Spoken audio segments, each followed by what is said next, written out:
Jessie from the House of Healthy, and today I have a fantastic topic that I am wanting to talk to you about. The reason I want to talk to you about it today is because it's fall. We're starting to get very deep right into the middle of the season, into the holiday season. The weather's starting to cool down, and chances are you know that right around the corner is Halloween, Thanksgiving, Christmas, New Year's, and a big, big time of stress. So this is the time of year that many of us look forward to. We love the colors, the scents, the chill in the air. We love the parties that we get to go to, meeting with people and having the holidays and the nice cozy smells of the food baking and the leaves and pumpkins. But then we also forget about, until things start to kind of unravel, we forget about the rushing to get candy for Halloween. We forget about the costumes. We forget about the planning of the meals, the buying presents for everyone at Christmas and Hanukkah. So things get a little bit hectic this time of year.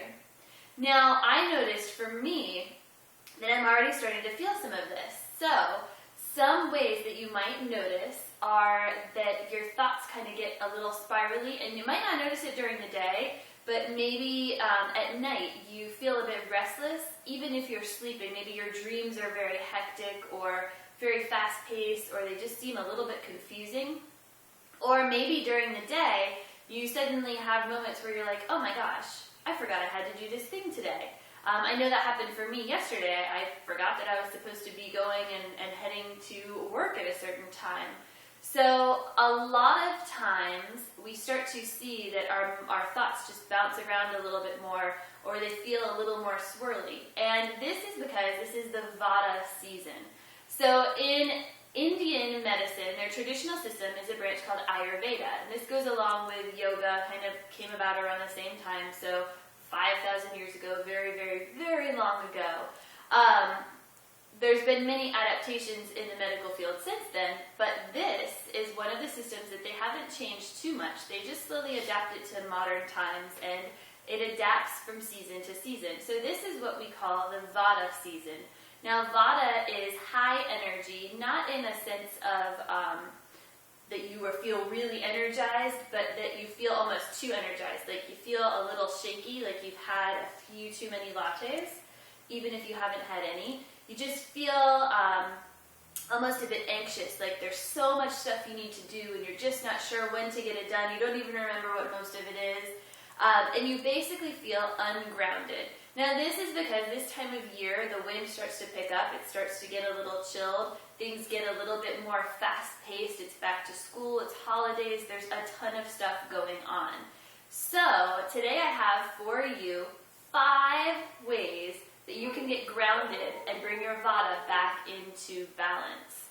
So these are fantastic, easy things that you could do. You can incorporate them into your everyday routine. You can start your day off with some of these, or maybe end your day with some. Or you can slowly just pick and choose when you start to feel like, oh wow, I feel really nervous today, or man, my head is pounding me, or my digestion just feels like it's not moving. That's all Vata, and this can help you out. So the number one thing that you can do is to exercise. Now this is important every time of year. It's the way that you exercise that makes this very important.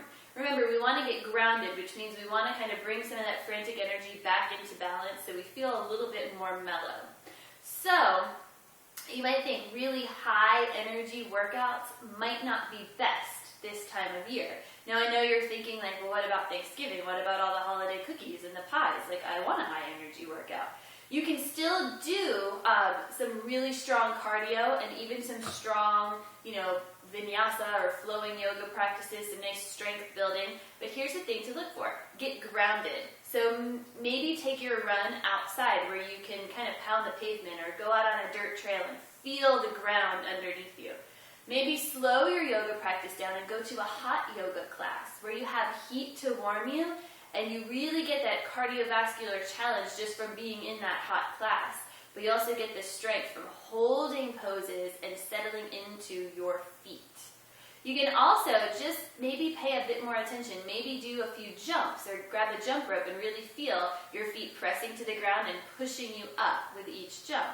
So So there's a lot of different things you could do to kind of bring that energy back down. So grounding exercises where you pay attention to your feet, you pay attention to what your legs are doing, really using them, and pay attention to rooting down through your hips.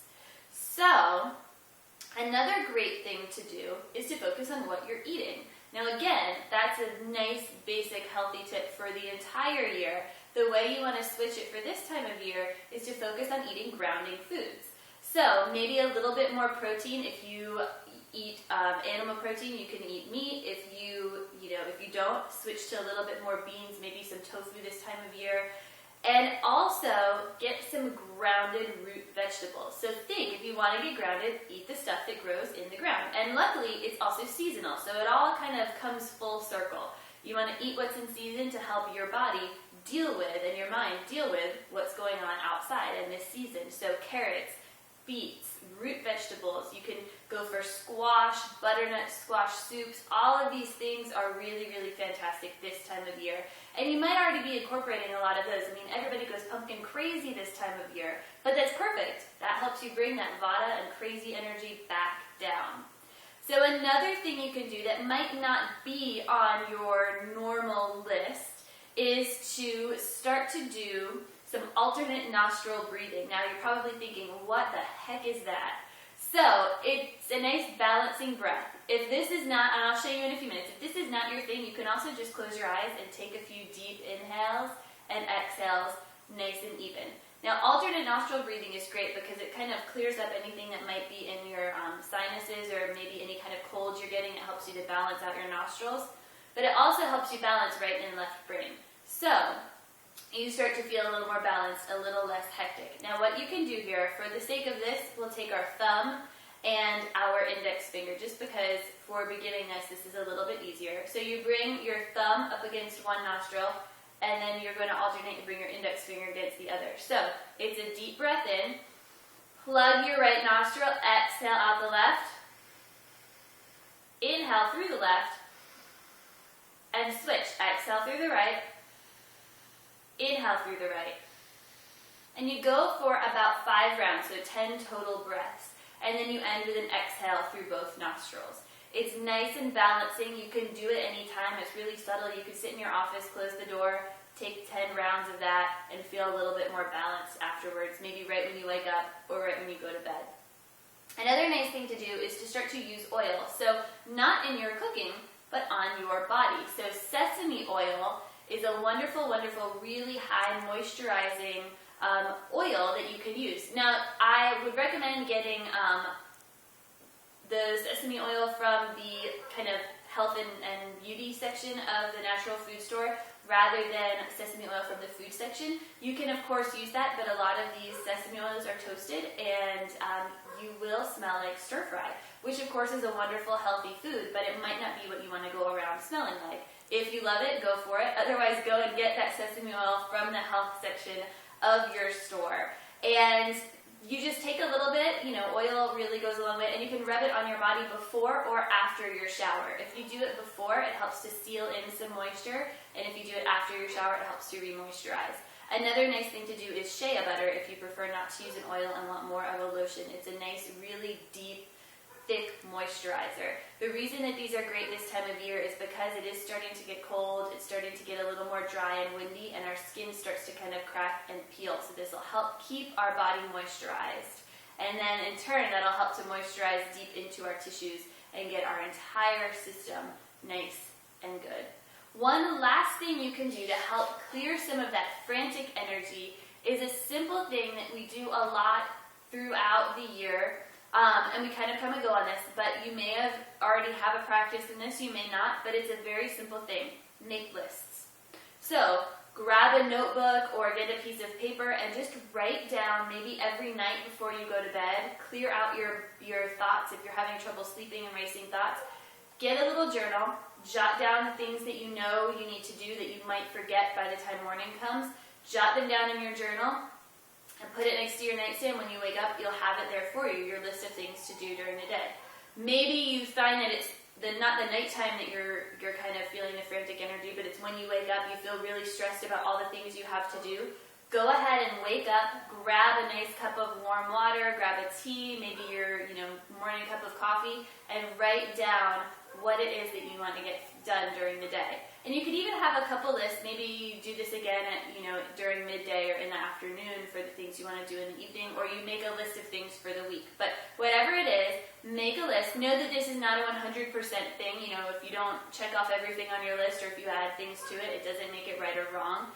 But it'll help you kind of get some of those things down that you might slip your mind when you have so many things going on this time of year. So, for your health of your mind, your body, your spirit, get you, feeling good inside and out, try some of these things. Bring that Vata back down into balance. Bring that energy down and have a happy, healthy day. For more information, stop by thehouseofhealthy.com. Or, you can always like on Facebook, follow on Pinterest and Twitter, and subscribe here to the YouTube channel. Thank you so much for stopping by, and have a wonderful day.